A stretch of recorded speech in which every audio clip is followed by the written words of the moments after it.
welcome everyone to the Vintage Mini Bike Lovers Podcast. I'm Ben Thomas, your host, and I'd like to introduce my co-host and producer, Mike LaPierre. Mike, why don't you join us for a moment?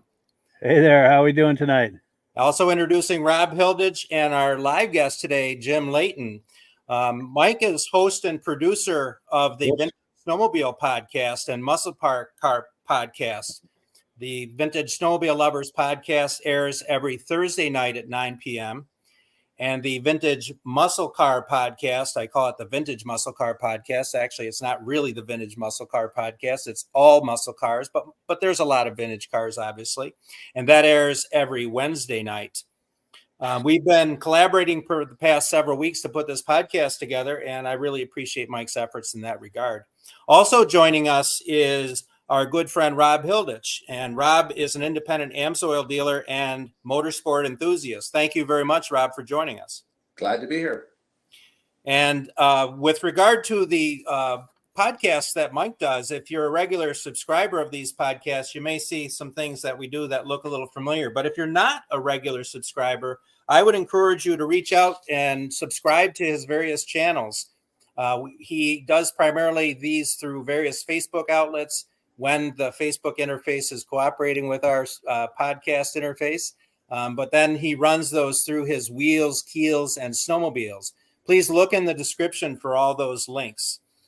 Our tentative podcast schedule for this summer is going to be the second Sunday of the summer months, running through the month of September, and it will be at 8 p.m. Eastern Time. We're hoping that we'll be able to stream this podcast live on some of the other channels when that glitch gets worked out.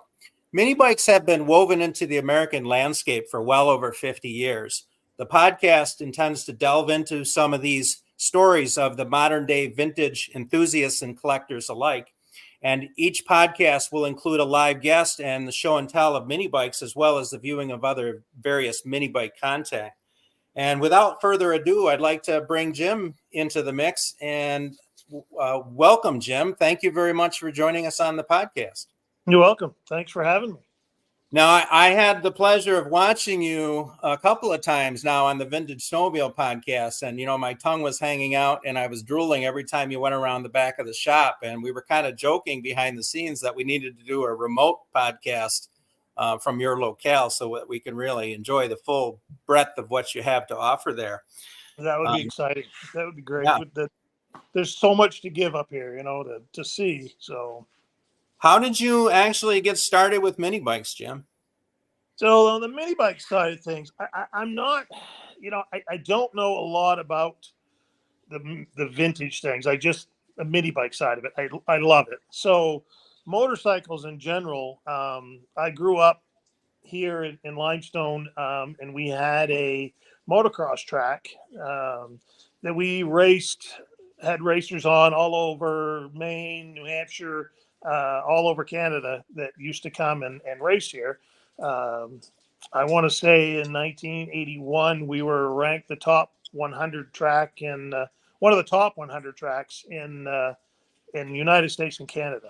And it was right down behind my house. It's something that we grew up with the dirt bikes. And of course, you know, that stuff started with, I don't know, I guess maybe it wasn't mini bikes per se, but I think my first rides was on a little Articat mini bike, like I kind of actually just the last one I purchased was something like that little bike that I've got. The last one I got, that was kind of my first chance to getting on actually a mini bike and going. That was probably, I don't know, I bet I was 6 or 7.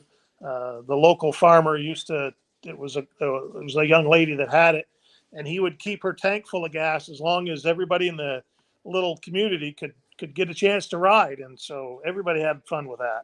That's awesome. She had a little Articat. And you have pretty strong family ties to various motorsports, right? Your family raced? I do. Yeah, my father raced about everything that he could race. He did hydroplanes. He raced snowmobiles. He raced dirt bikes, you know, horses. He raced. The only thing that I don't ever remember him really getting into racing was stock cars. Yeah, and you have some children that have raced, right? No, the racing thing was kind of gone. Me and my daughter would go to some radar runs, and we'd take some of the old sleds out, and we would try to, we'd do that once in a while when they were running pretty hot. But that was about as far as we were able to get into it with her as far as racing. But she loves motorcycles and mini bikes, and No. you'll see the first mini bike that she ever Yeah, had a road. let's put that Have it on. here. And I think There this it is is. your granddaughter, Catherine, right? That's my granddaughter, Catherine. She's 5 years old. That little mini bike that she's on was the very first mini bike that I ever got and built. And I think my daughter was around 3 years old when I built that for her. And she put a lot of time on it. Nice. So you're going to pass that on to the next generation, huh? Yeah, so it's here. And I actually built my granddaughter one. She has, of course, she's a little bit small for it, but she has like a newer style little dirt bike that I put training wheels on for her. Yeah. Do you have that in the shop? Let's break into some of the show and tell, if you would. Okay. And while he's switching his camera, we do have comments that have come in. I'll read those real quick while he's doing that. Our good friend BCJ Vids is saying, hello, friends. Also, our co-host from the Muscle Car Show and Tell podcast is here with us tonight, Virgil Shaw, saying hello. Thank you for being with us, Virgil, for this premiere episode. Also, a mutual friend to most of us here, Rich Shad is in the house. Also, Mike Whiteside, regular viewer of both the Vintage Snowmobile podcast and the Muscle Car podcast. Our Archive Stereo is in the house saying, hey, good to see you. Nice to see you. Ken Crozier is in the house. He's saying Ken is here too. I believe that's a friend of yours, isn't it, Ben? Yes, Ken's a vintage snowmobile guy, and he has a very rare, very old, and I think it's rare Polaris trail tractor, and we'll feature that on the podcast in the future. Wonderful. Well, I see that that Jim is ready. Let's put him full screen here. Yeah, here we go. How's that? Does that look all right? That looks excellent. That's the Chelsea Mobile, huh? That first mini bike that you built. That was the first one. Yeah, I got it from a friend of mine's son had it downtown here a long, long time ago, and so I got it from him, and I stripped it all down and painted it and got it running. This is the exact same way that it was when I built it for her when she was 3. I haven't done anything to it since. So it's I haven't actually put any fuel in it for quite a while and started it, but it'll start up and go if I wanted it to, like everything else, take a little tweaking to clean it up and get it going. So that's what keeps us moving. All those little tweaks needed. Right. That's hers. I had her name put on it in the front. Yeah, that's awesome. And then I got a granddaughter. She's aching up on 2.5, 3 years old. So I decided that I found this one, and I wish I know, like I said, I love these old bikes, but I don't know a lot about the old frames and what they're.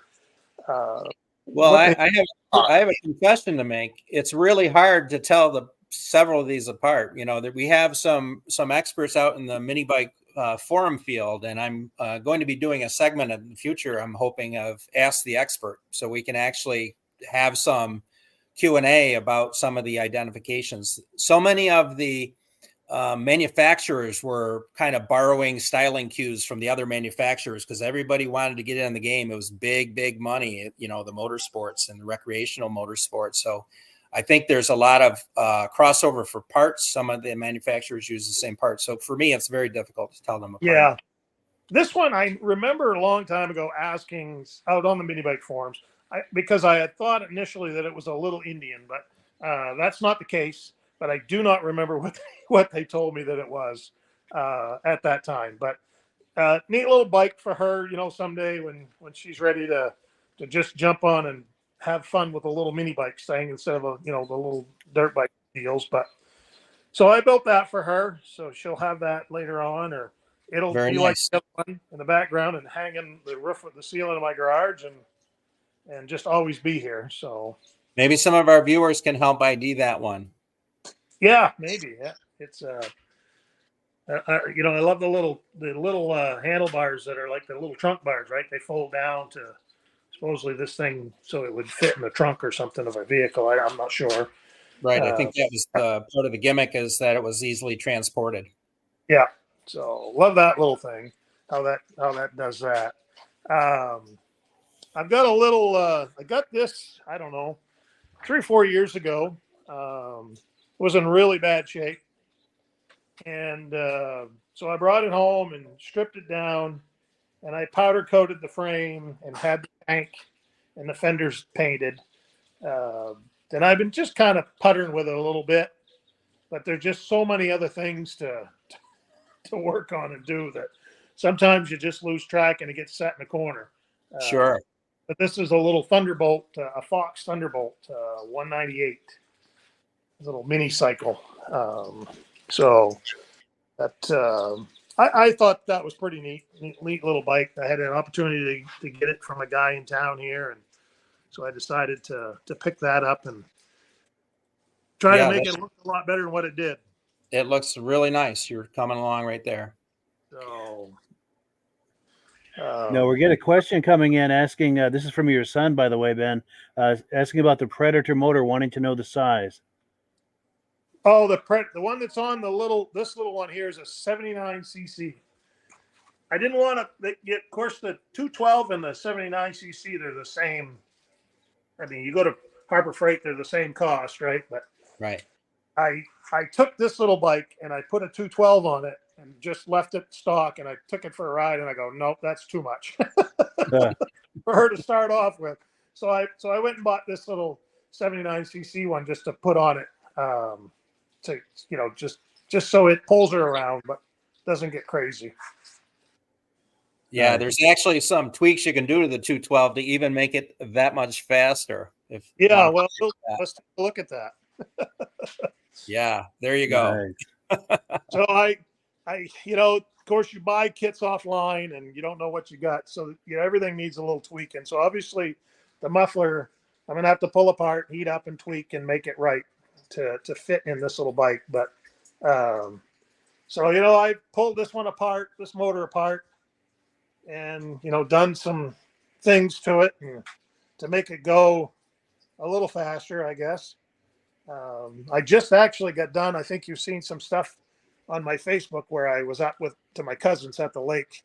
And I did see that. It was a 196, I think, on one of those little Coleman mini bikes. So, we pulled the governor, we put a McCuney style carb on it, and we did a few little things like that to it just to make it go so we can actually go a little faster. So, but this little Rupp right here, I got about a year ago. Just got a phone call and said, hey, I got something for you. I want to swing by the farm and pick it up. And so I figured it was something snowmobile related until I got there and they showed me the mini bike. And so it's awesome. I don't know. I think it's probably early 70s, I'm assuming. Some of the parts some of the wasteful parts out of the Predator 212. I think some of our viewers are coming through with some identification. I saw a flash across the screen. My good friend, the Mini Bike Maniac, I like to refer to him lovingly as Encyclopedia Tom. Przyojski, he is a very knowledgeable gentleman about identifying mini bikes, and he says that purple bike is a Fox Sprite frame with what looks like Honda forks. Thank you for that, Tom. I appreciate that. It looks like a what now? I'm sorry. It's a Fox Sprite frame, he's pretty sure, with what looks like Honda forks. Oh, okay. Somebody probably did some changing way back in the day then. Very common, obviously. Yeah. I know we've got a new comment coming in from Gregory about that Rupp we were just looking at. He says it's a 1970 Rupp Scrambler. 70 Rupp Scrambler. Good. That's good to know. See, I wish I knew. I when we start talking about bombardiers, I can pretty much tell you whatever you want to know. But when it comes to mini bikes, I just know that I like them. Sure. So I just actually sold this to Alex. This little Arctic Cat. Actually, it's going to go to my brother's place down in Auburn, and he's going to get it. He's going to get it taken down to him in New York. Very So good. I sent him the tank and the headlight. He kind of wanted that ahead of time. So hopefully, they didn't break and get dented. But so that is going off Tuesday morning to going to head downstate so that Alex can take that and do whatever he's going to do to rebuild it. The funny thing about it is I was looking at the one that I just got, and I noticed it had a toolkit under the seat. So I looked at this one, and it's got a tool under the seat. And this one here, I took the tools out. They actually are in there and in the pouch. No kidding. And he tells me that that's very, very, very rare. Wow. All the mini bikes he's got like 3 toolkits out of all the mini bikes he's got. And this toolkit here is in really good shape. And the one I'll show you here, this is the bike that I just got that I've been after for like 5 years. This is a toolkit here. I just left it out. Oh, wow. Look at that. There's still plastic on the pliers. Wow. It's still got the chain links, the spare chain links that it would have came with. And it's just crazy. And that had that. I noticed it while it was hanging here, then I zipped it open and that's brand new stuff was in it. So I thought, well, that was pretty neat. That must not be very rare, but he says that it is very rare. Alex is very knowledgeable about the Articats, and he has a very nice collection, and he's agreed to do some feature videos. He would be somebody I'm hoping we can have on the podcast in the future as well. Yeah. So this little bike, I've been after it I've known its existence for about 4 or 5 years, and I've been after it. I work in the real world at I run the water and sewer district here in Limestone. And this gentleman that had this bike, he actually did the same thing in the neighboring town. And this bike was his wife's bike. So I've been talking about it for quite some time. And he finally called me. They're having a garage sale. He's retired and their kids are grown. And he's like, well, why don't you, if you really want it, come get it. So I went and got it. And of course, I kind of got to know the story and everything. It's a local dealer. I can't grab the top on the light. It has the dealer sticker on it, right from Caribou. Wow. So I asked him, I said, is that your wife's bike? Did her dad buy it for her? And he said, no, the neighbor bought it for his son. The little fella rode it a little while, and he actually went out probably, I don't know, it sounded like maybe like a rainy day or something. He had a little accident with it, nothing major. Had a little accident, got a little dent in the tank from handlebars. And the sad part of it is that was the last time he ever rode it. He rode it, got a little scared of it, and then the little fella actually ended up with some sort of cancer and passed away. Oh, yeah. Wow. And so her dad bought it for her, and she's a little tomboy, looking like my daughter, right? And she rode it quite a bit, and then her sons rode it a little bit, and then it sat up overhead of the garage for a long time. So this is more like the bike that I remember riding when I was a kid from the neighbors, way back. I don't remember what color the tank was, but I do remember it had the little Panther seat, and it had the upright motor, like a typical Briggs and Stratton style motor type thing. And so, and the reason I wanted it was because when I go to shows, I wanted to bring it and put it next to my kitty cat. Very nice. And so, you gotta, everybody's seen the kitty cats, but the more people you talk about, they didn't know Articat even made mini bikes. So That's true. So my plan is just to get it down and clean it all up good. I don't want to restore it. I want it to look about the same as what it does with the sled, because they're in good enough, clean enough shape. I just want to pull the motor, rebuild it, and then clean things up a bit and kind of leave it original. And I think I'm just going to put the name of the young fella on it when I find out what his name was. Just kind of. That's awesome. Yeah, that's a good way to remember him. Yep. So when I go to shows, I can take the little bike. I can go and they can, I'll have them at the shows for that. I think that'd be fun. So Great. I know we've got some comments coming in, and I want to do that, Mike, and then we'll go to Rob, and then we'll come back to you, Jim. Sure. In fact, that bike we were just looking at on the wall is a Arctic Cat Climber. Yep. And then the other Arctic Cat is a Prowler. We're getting people coming in here with expert opinions for us, which we really appreciate. And then, here's one. Arctic Cat did some of the coolest ads in Mini Bike Guide, including one with it being carried on the back of a VW that read "Think Smaller." Nice. That's from Archive Stereo, by the way. Well, cool. So yeah, Rob, if you're ready, we'll put you full screen. If you're ready to talk to us about AMSOIL. Sure, cool. Let's see, where did I put the stuff? There we go. A lot of times at all the other shows we do, we talk about the AMSOIL product. The main thing we talk about is the AMSOIL signature oil. The 5W30 for the normal cars, it's warranted for 25,000 miles or 1 year. It pours at 60 below, runs 20 to 50 degrees cooler in the summertime, but it also cuts down friction and drag so the engine lasts 2 to 3 times longer and gives you better gas mileage, which people are looking for. But with the mini bikes and stuff like that, what you want is a small engine oils.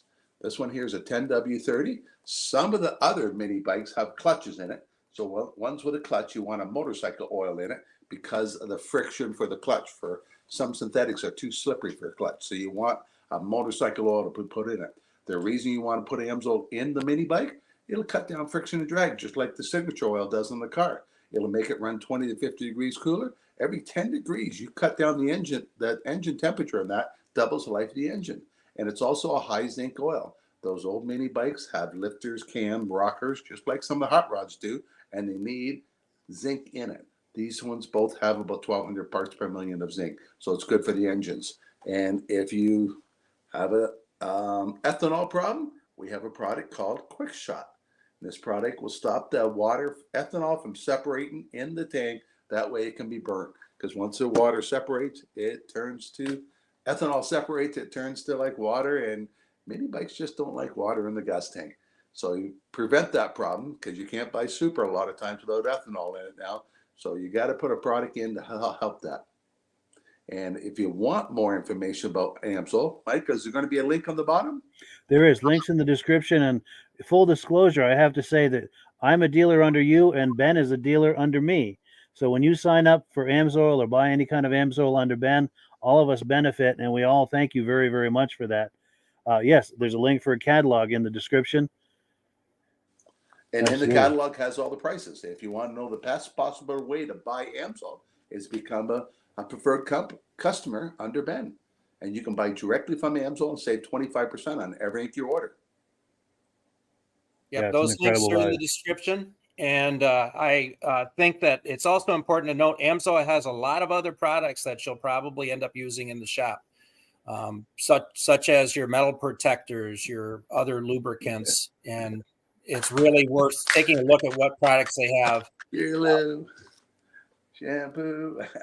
That's right. They've got some great glass cleaner, some other cleaner that works on mud. Chain spray. Yeah, mudslinger. A lot of people on the dirt bikes use the mudslinger because a dirt bike at the end of a race can weigh 50 pounds heavier. By spraying that on, the mud doesn't stick. I bet you it'd work good on a mini bike too. Give you a competitive edge right there. So let's at this point, I'd like to feature that video we have, Mike, from Ed Kubiez, and then we'll jump back into Jim after that. This is a video featuring a very expertise master builder. He works on many, many different mini bikes, and he always he never keeps the mini bikes. He always is either building for someone particular or he ends up selling his builds to a collector. And he told me that it's really the build that he enjoys the most. And he's quite a craftsman. I think you're going to be really impressed with this particular mini bike. Yes, let's take a look. Hello, everybody. I wanted to introduce myself. My name is Ed Kubiez. I build mini bikes, amongst other things. I want to thank Ben for letting me participate in this first podcast. Right now I'm outside. I'm going to take you inside out to my assembly room anything that is clean, polished, plated, painted, comes into this room for assembly. And got a couple things going on here. Some of you may have seen this little Indian I built not too long ago, 1971. This was a Speedway Cafe racer in the process. 1973 Indian Bambino that eventually I'll get to, or I may find a new home, who knows. Oh, got a lot of memorabilia stuff here, some other fun stuff that just makes this a good experience for me in the building process. Okay, enough about me. On to a little bit about the chopper that I built for Keith. Okay, here we go. Hopefully you are all watching the mini bike on its turnstile as I speak. This build started with a very nice roller chassis that Keith, the owner, had provided. He had acquired through some local horse trading, but very straight, no prior repairs, came with the original wheels and rear brake sprocket assembly. So it was a joy to start into a build not having to deal with any of these prior frame issues, so to speak. The engine is a 1975 lighted HS40 that came off of a MTD mini bike. It was apparent upon my inspection that this was a very low hour engine, so I was able to proceed with the detailing process. We chose stainless steel silver and candy red for the paint theme on the engine to correlate with the proposed paint job on the frame that was to follow. And there's a lot of detail on this engine. I'll talk about a few things. The Kickstarter and the clutch were fully disassembled for show chrome plating. The carburetor was painted candy red with a polished bowl and a Tilliston Azusa stack.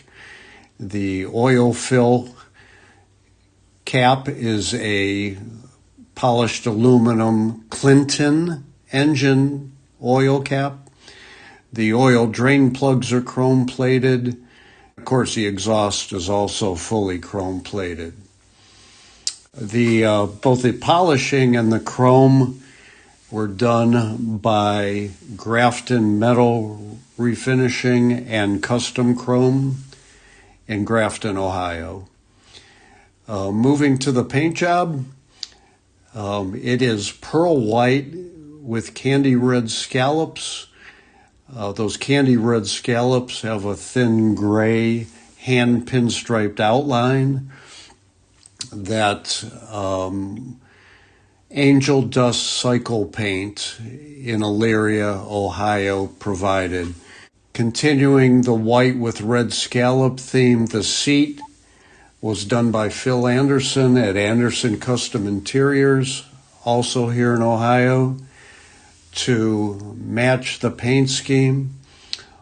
The underside of the seat is also upholstered, so you never really see any of that exposed fiberglass frame that you typically do. The headlight and the gas tank chosen are slightly downsized from the original size to be what I thought was more in proportion with the mini bike. The controls are from RRP, and those are typically used on Wave Runner type vehicles. To go along with those, I used ODI is the company, lock-on grips, and they work very well, are very comfortable. The wiring for both the headlight and tail light were done in a gray cloth wiring to match. Tires are rear slick and front rib tire to give it that old school hot rod kind of feel.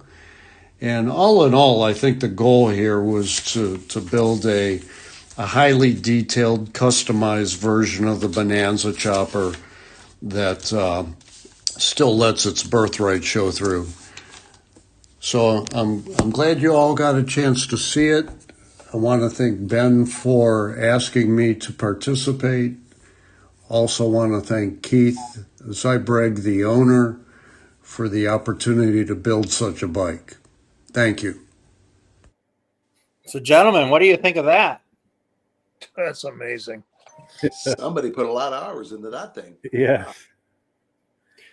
Yeah, you would be the coolest kid on the street if you had one of those in the early 70s, I'll tell you. Yeah, for sure. For sure. You Even know how in you shake 2024, you'd be the coolest kid with one. Yeah, that's Yes. true. Absolutely. You know how you shake the chimney sweep's hand to get some luck? I keep on saying I want to shake Ed's hand, hope some of that good talent rubs off on me. Yes. Yeah, we had some very nice compliments coming in. We've still got some more that we haven't looked at, actually. Let me pull some of these up. Here we go. Our good friend Virgil Shaw is saying, is that some engraving on the kickstart? In fact, let me see if I can get that in front of us here. Where was that Kickstarter here? I know there was a nice close-up of it. We just had it there a second ago. Let me see if there's I think there was a closer. I know Ed has had one engraved. I don't think it's this one. I think what that was is actually just some reflection. Okay, here we go. Yeah, because if you look, the earlier photo did, and I know Ed did have one engraved, but I don't believe it's on this bike. Cool. And Virgil's also saying that's some amazing detail there. And then, of course, Mike Whiteside is saying, could you imagine being a little tyke getting something like this at Christmas time or for your birthday? That would be the Christmas of all Christmases, I think. And then the Archive Stereo is saying, love your work, Ed. And yeah, getting some nice feedback. And we thank everyone, too, for their compliments on this. We really appreciate that. Yeah, Ed is really a craftsman, and his work is known throughout the hobby. So he's a tremendous friend and asset in the hobby. So I thank Ed for featuring this bike, and I thank Keith for allowing us to show it as well. If you look in Ed's clean room, I know you flipped back there, you saw some of his future projects. If you pan just a little further, right there. Nope, not that one. There was a green bike that was shown in the beginning of that. That's one he's currently working on. Yeah, it's on the other side of the room, somewhere there. Right there with that bicycle. Yeah, so I'm hoping Ed will give us a feature on that build, and we'll put a video together and maybe get Ed on a future podcast. But Thank you, Ed. You're a tremendous friend. For sure, yeah. And Karen Krause is saying great looking bike. And yes, please keep us posted, Ed, with any kind of updates on your projects. We would love to see more of what you're doing. Yeah, I'd like to just a couple of shout outs. Karen Krause is the host and administrator of the Old School Mini Bike and Parts page. Karen, a good friend in the hobby. I want to thank her for allowing me to promote the podcast on the list. Also, earlier we saw a comment from Jeff Mahalko, if I'm saying his last name correctly. I think I am. Jeff hosts the mini bike reunion in Windber, PA, Father's Day weekend. It actually starts Thursday and runs through Sunday. I'm sorry, Jeff, I'm not going to make it this year, but I'm hoping that many of the people attending will send us some video footage. And this might be a good time, Mike, for just going over that footage, how to do it, and also where to send it, because we'd love to feature all these bikes that are going to be seen. That gathering is huge, and it's going to be some of the best in the hobby, and the bikes that are going to be there are just going to be phenomenal. Absolutely. Any footage that you decide to send to us, we've got an email address for you scrolling across the bottom of the screen. And one thing that we ask, I'm going to put myself full screen just for a moment. Please hold your camera horizontal like this for a wide shot. It's very difficult to work with vertical footage. I know it's more comfortable in the hand like this, but it's very difficult to work with when I edit it. The other thing is just try to keep it around 3 to 4 minutes, 5 minutes max. And we very much appreciate your sharing any kind of footage with us. As far as the show video, uncut, send it to us uncut. We'll work with that all. Totally. We'll put it together. If you want to edit footage and have us air it, please send it to me at that email address. And same if you're going to mini bike shows or events, any kind of event that's related to mini bikes, please gather some images, either still images or video for us. Again, holding your camera horizontally, and just send me the clips, send Ben the clips, and I'll edit that into a nice little presentation that we can all enjoy. Yeah. So now, Jim, I know that you have a mini bike at your office, if I'm not mistaken, and that's one pampered cat. A mini bike that's what? In your office. Yeah. Oh, yes, that's right. That's true. Yes. I think I sent you a picture of that. Yeah, we got that showing right now, an HPE Muskin cat. Yeah. What's the story on that one? 400X.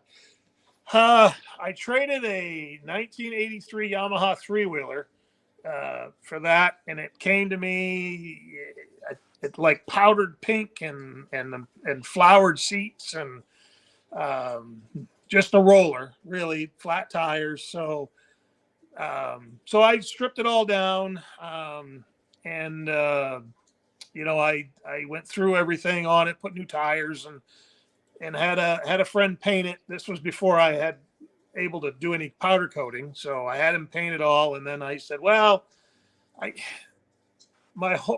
worst part about these old bikes for me is I cannot find the original style motors that go to them.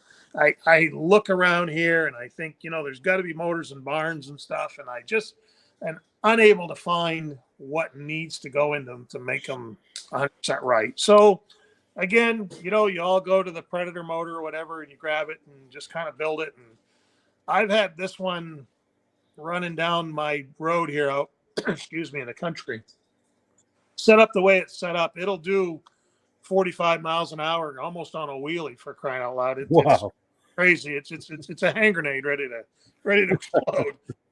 That's probably doesn't seem too fast, but on on those little tiny wheels there, it seems like when you're on an old road in the country, it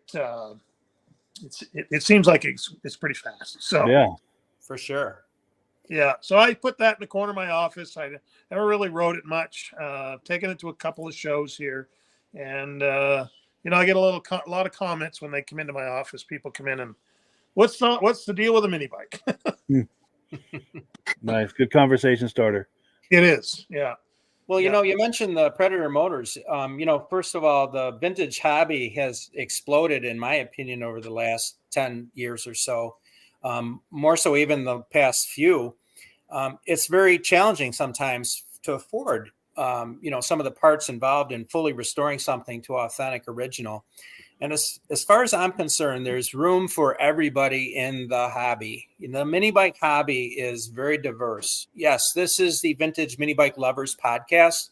We all appreciate vintage things. And I know, Jim, you in your snowmobile realm, as far as finding parts and accuracy, you understand what it takes to really restore something correctly.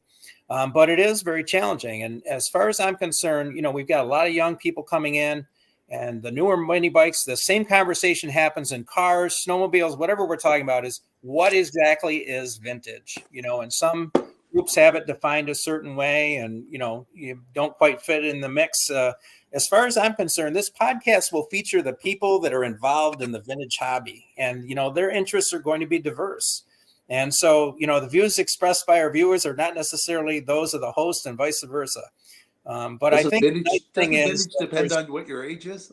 Well, it may, right? But I'm of an age where I started in mini bikes when I was about 5, riding one of those little mini Indian Bambinos, and I was probably my dad's best salesman because he was selling those, and he'd say, "Tommy, go show how your mini bike rides," and I jump on that thing. I could start it as a young kid, and I'd ride around the parking lot and instant sale, So again, I think the hobby needs to be very inclusive. So I hope the audience will understand that we will delve into vintage. We will go the whole gamut, and I hope that everyone respects the reasoning. It's because we really want to feature the people that are involved, and the richness is their stories, what their story is, and that will vary.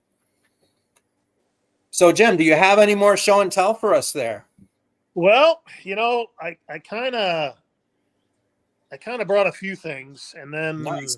I was hoping to be on again some other time. So Oh, I yeah, kinda we'll get left a you. few other We things definitely can do that. away. There's that remote. I do have There's a some. remote broadcast we want to do from the restaurant, right? And see some of the things you have in the back warehouse. Yes, yeah, that would be great. That'd be great. I've got some friends with some old mini bikes, old three wheelers. I've got. I had it on the vintage podcast because it was here in my garage, but it's actually the world's first production three wheeler. It's called the Tricart. So I read the story on how that came about and stuff. So I have one of those that's almost all original with the exception of the motor, because the motor was blown back in the day, and then they had somebody take the jack shaft out and put like a little Briggs motor in there. And so to get it going again, I put a torque converter on a newer style motor and put it in there, and at least I can ride it around. So I've got things like that. I got some older go-karts that I've been working on. You've probably seen in the background where my little dune buggy, and I've got this electric gem car here, 1999. That's 25 years old, so that's getting into the realm. It sure is. Yeah. So just things like that. So yeah, I'd love to be on again if you guys aren't able to make it up here, and be able to show some other things. For sure. And we do have a question that's come in. Archive Stereo is saying, Jim, do you have the Snowmobile Museum up north? Is that restaurant where all those sleds are? It's not a museum, no. The restaurant belongs to my buddy, and the building was going to be a storage building. It quickly became a restaurant and then a bowling alley, but then, as you've seen in the past, there's a huge amount of space out back that we get all the snowmobiles out there, and there's still a lot of dirt on them left over from the contract. Some of them have been cleaned because I'd reach in and I'd grab one or two to take to a vintage show somewhere.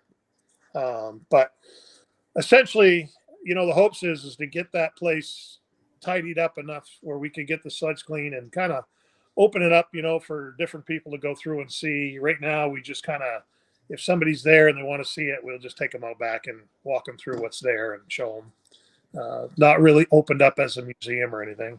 Sure. And on the Vintage Snowmobile podcast, we've been back there several times with Jim giving us a tour, which is a great deal of fun. There's a lot of nice sleds in there. Very much so, for sure. So we can shift gears, and we have some footage from my friend Dan Przyojski at All About Mini Bikes. And I want to thank Dan for helping promote the podcast and to share this video footage on his YouTube channel. I encourage you to subscribe. The link is in the description.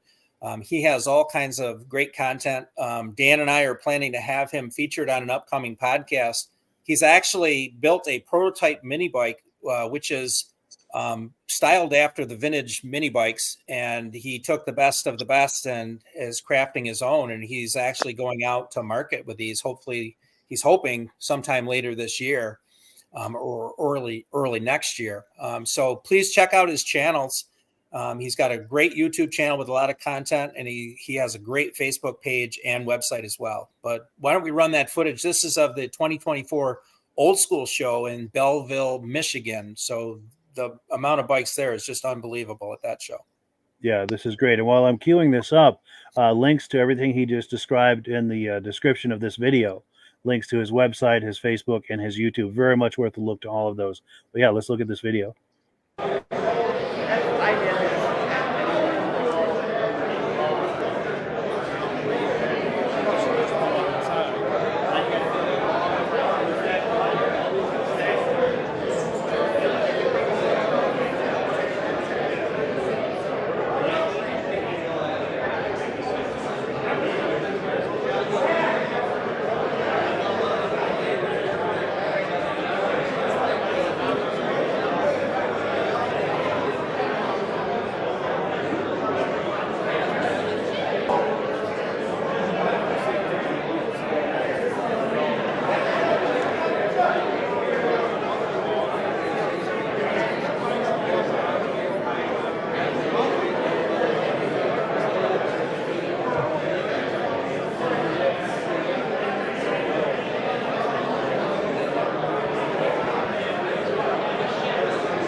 That's you waiting right there, man.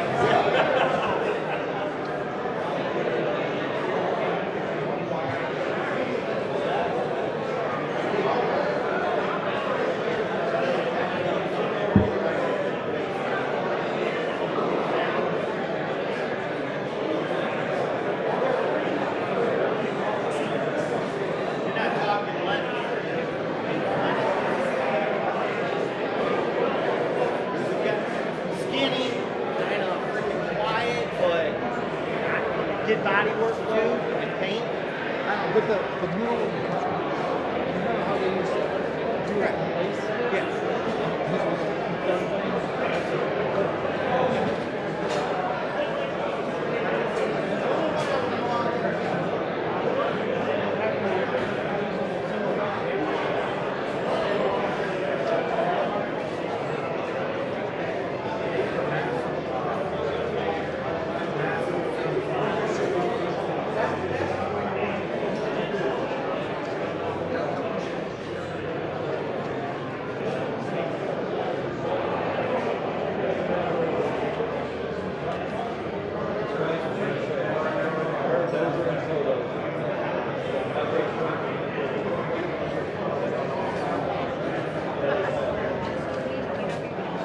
Upstairs.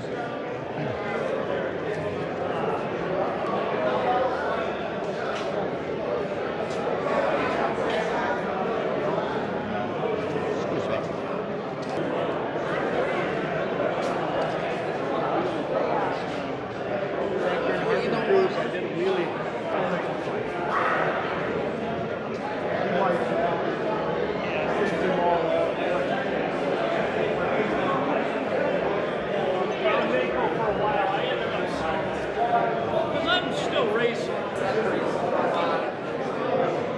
2024 old school mini bike in Belleville, Michigan. Quite a crowd today.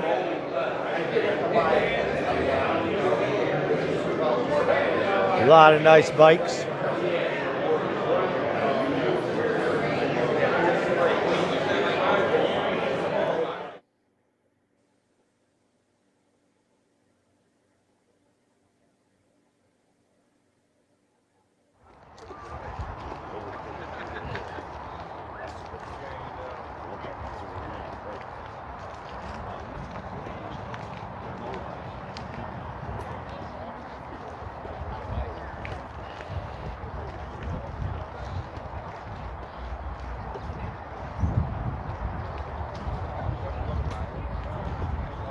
We saw that. We went back there. We saw that. Yeah, right? Yeah.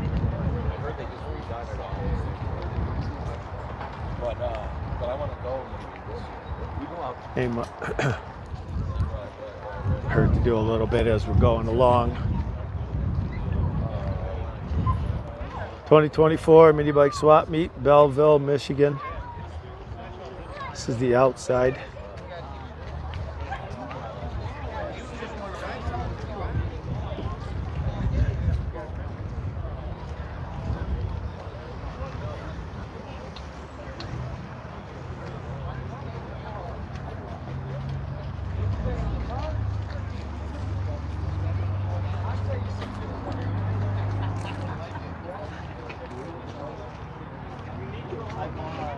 Coleman, one of the big Colemans, kind of like.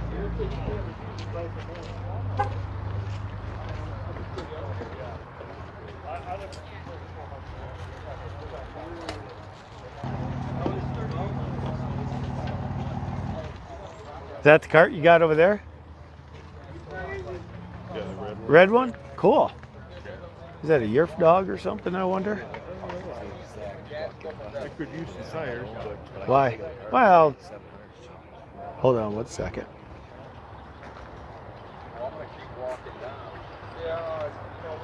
So what did Stevie bring? Is it going to fit in there? oh, his truck. No, okay.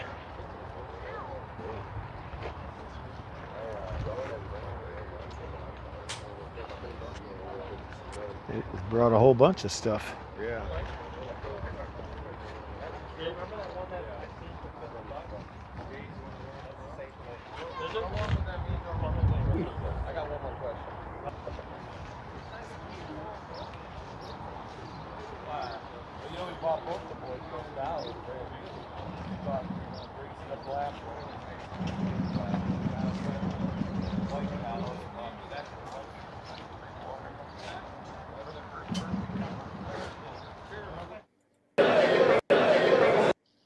Quite a nice mix of bikes in there. Actually, if you go to the very beginning, just slight right there. No, I'm Ed Kubiez is right there. It is. That's Ed Kubiez's little Indian that we saw in his clean room. Ed regularly attends the show.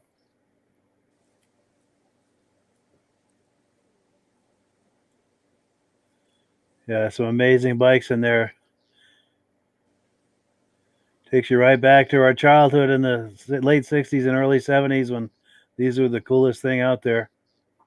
Yeah, now that show is, I believe, held at Allied Leisure, if I'm not mistaken. And one of the principles of the Little Indian line of mini bikes is what was shown with Dan in the middle with the banner. Sure.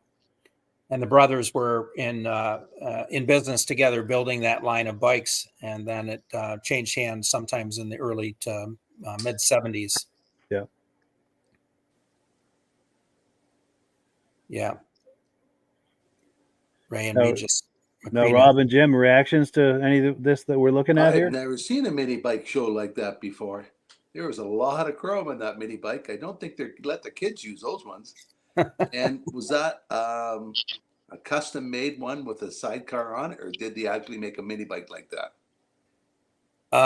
I believe the Scat Kitty mini bikes did have a sidecar, which are very rare. And I was talking with a friend, Paul Weiner. He actually had some reproduced, and that was a bike that he was regularly restoring. Mike is correcting me here. Wayne County Fairgrounds is where that show is held. Mike Whiteside commenting, very, very nice. Thank you for that. I would go broke in a swap meet like that. Yes. Virgil is suggesting we take it to the drag strip, the woman Yes. who passed theirs. I'm with you, Virgil. Yeah, and Gregory's saying that it was at the fairgrounds, not at Allied. Now there was one bike there that, and I don't know a lot about these, but it looked like kind of an extreme drag strip kind of an experience. Trying to find it. It looked It was a lot wider different. than most of them. Yes, it looked like a Like they massive laid engine down on inside it. there too. Yeah, it's very popular. There's several drag strips in the Northeast that have been featuring there. mini. There it is. Yeah, very, very nice. I'd love to know a little bit more about what's actually packed in there. That looks like a lot of engine. Yeah, looks like that's built for speed. It's got some wheelie bars, I think, in the back there. If I understand what I'm looking at there. Yeah, The only mini about that is the size, not the motor. Yes. yeah. Well, as you can see, the hobby is very, very good. So I thank you, Jeff. I'm seeing a comment from Jeff about the mini bike reunion in Wimber, PA, and he is going to get us a video, and that would be excellent. I'd love to have you on, Jeff, and talk about your collection and talk about the background of the mini bike reunion. I believe, tell me in the comments, is this the 8th, 10th, 11th? I know you've been doing this for a number of years. Your family's very involved in it, and it's a huge gathering and a welcome gathering in the hobby. Many, many people from throughout the Northeast and the rest of the country, and I believe Canada, come down for that. Nice. And a thought too about these mini bike events. If you know of any events or if you're putting on events, please let us know either in the comments while we're live like this or email them. Let me put that email address back up because we'd also like to be kind of a clearinghouse for anything to do with mini bikes, especially events that are coming up. For sure. And the nice thing about mini bike Facebook page is on the Vintage Mini Bike Lovers page, I will feature any events. If I join your event, it now becomes part of my event page. And so that's the great thing through the Facebook algorithm. We can make sure that everybody has notice of these because we obviously a lot of time and energy goes into putting them together. So we want people to attend our shows when they're, I know when I'm organizing something, I like people to attend it. And a lot of times, people say they didn't know or whatever. So let's make sure that if there's events around the country, please send those to me so that we can make sure that we post those events. And 24th. Wow, Jeff, that is awesome. 24 years. That is amazing. Truly amazing. And one So thing the to show's add. vintage. Go ahead, Rob. The show's a vintage show. It is. Yes. Even the show is vintage. Yes. And to add to what he was just saying is one of the things that's become kind of a phenomenon, if you will, with the Vintage Snowmobile podcast that I do, is we've kind of become known now as the place to look to see what's going on in this hobby. So what I'm saying is that people are sending me images and video clips from all of these shows across the U.S. and Canada, and my Vintage Snowmobile podcast is the place to view that. So we would like to do something very similar here with the Mini Bike podcast. So please keep that in mind. Any shows that you're going to or anything that's coming up, please let us know, and we'll help you promote it. Yeah, and I want to thank the viewers. This is a new venture. When someone says, "Hey, I'm going to do a podcast," what do you really think? I know when I see somebody say, "Hey, I'm going to do a podcast," I say, "Well, I like to do that, but I don't always do it." So I really want to thank the viewers that did participate today. These will go into replay, and we will be able to share that on the various channels, including the Vintage Mini Bike Lovers podcast channel, which is on not only Facebook, but also I have a YouTube channel that we're building. And Mike has been gracious about letting me share all this content on his channels, which is the Wheels, Keels, and Snowmobiles channel, as well as his Vintage Snowmobile Lovers page. And I believe his YouTube channels will continue to share too. So thank you for that. I really appreciate it. Archive Stereo is a gentleman that I hope to have featured on the podcast. He's going to do a feature video for us. He is breaking down and indexing all of the mini bike guidebooks that were published years ago. And so I asked him a simple question about ads for a trail horse. And within a matter of minutes, he told me every single issue and every page number where the ads were. So that's a tremendous project. And so show his page some love. It's the Mini Bike Guide. And we'll make sure that we put the link to his pages in. And I know he's working on sending me a little bit of a video about his project. And I think that's a tremendous effort. Yeah, for sure. So we're coming up on the top of the hour. Rob, do you have any mini bike stories? I know you've been very involved in motorsports over the years. Yes, but I didn't realize there was that many vintage mini bikes out there. Every mini bike I had ended up breaking. So, well, what's interesting is you saw that Jim, you're planning on bringing your Arctic Cat to the shows, and I think that's the trend more, not only with snowmobile shows, but also with the muscle car shows. I'm seeing the vintage cruise ins, the cruise nights. People are bringing a Ranchero or an El Camino and they're putting a mini bike on the back, or I've seen them on pickup trucks or other specialty vehicles that have been restored. It's a nice way to relive our childhoods and to keep a little bit of the past alive. I think that's so important, the history.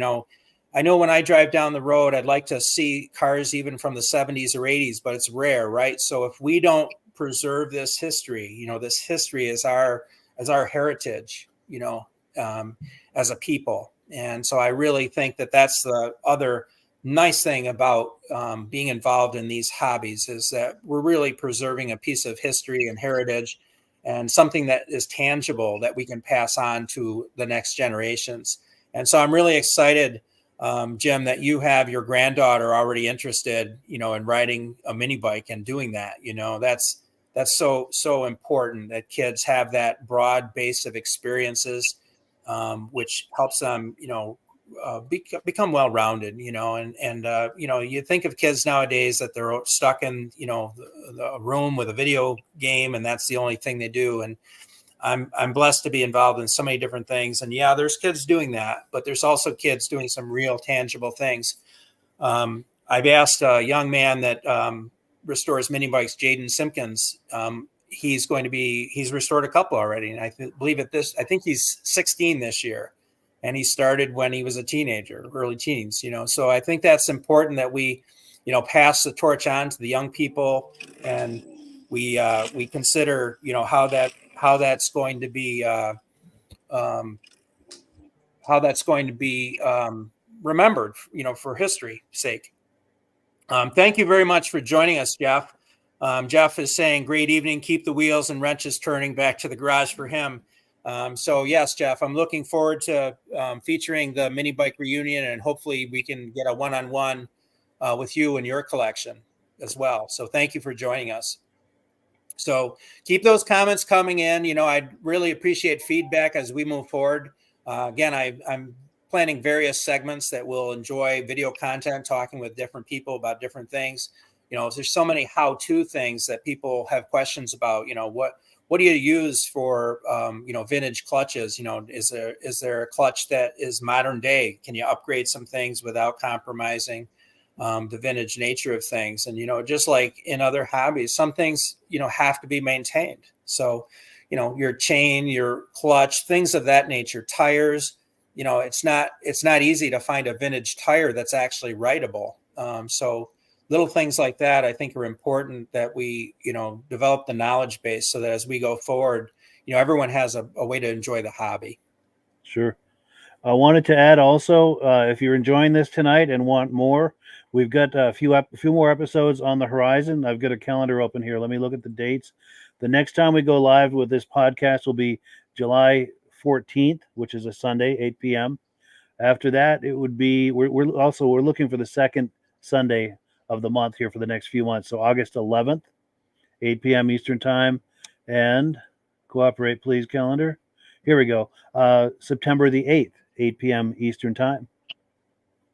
And beyond that, we're not sure, but that's what we've committed to at this point. We'll see how it goes. I think engagement from you will have a lot to say about how this goes moving forward. So we invite and encourage and thank you in advance for your engagement on this podcast. If you're enjoying this, please stay involved with us. We love all of your comments and feedback. Also, contributions. If you know anything about the history, if you're sitting on kind of a nugget of history that pertains to mini bikes, please share it with us. If you have images or stories, anything like that. Got a few last minute comments coming in. Karen Krause saying great show. David Trim says very interesting. Enjoyed the show. Thank you. We appreciate you being in here. Well, with that, I'd like to thank you, Jim, for sharing your collection and your time with us. And I certainly look forward to having you on the podcast again. Rob, I appreciate all your insight and knowledge in the field, and you bring a lot to the table as well. So now that being here. Now that you have a little taste of what's out there in the States, maybe, up north, we can get a little featured on some of the shows up there. We can get some connections with some of the collectors up there, because I know mini bikes are just as big up there. The Keystone, in fact, was marketed up there quite a bit, I believe, is primarily up there and also in Australia. So there's also the Motoskeeter is another one that was from the north. So I look forward to featuring some of those. And Mike, I can't thank you enough for supporting me in this collaboration that we're doing. I feel like we have some momentum building, and it will be the test of time. Hopefully we'll get some, good feedback from the viewers. We'll get viewers content coming in, and I look forward to our next show. So thank you, gentlemen. Have a good night. Have a good evening, everyone. Thanks a lot.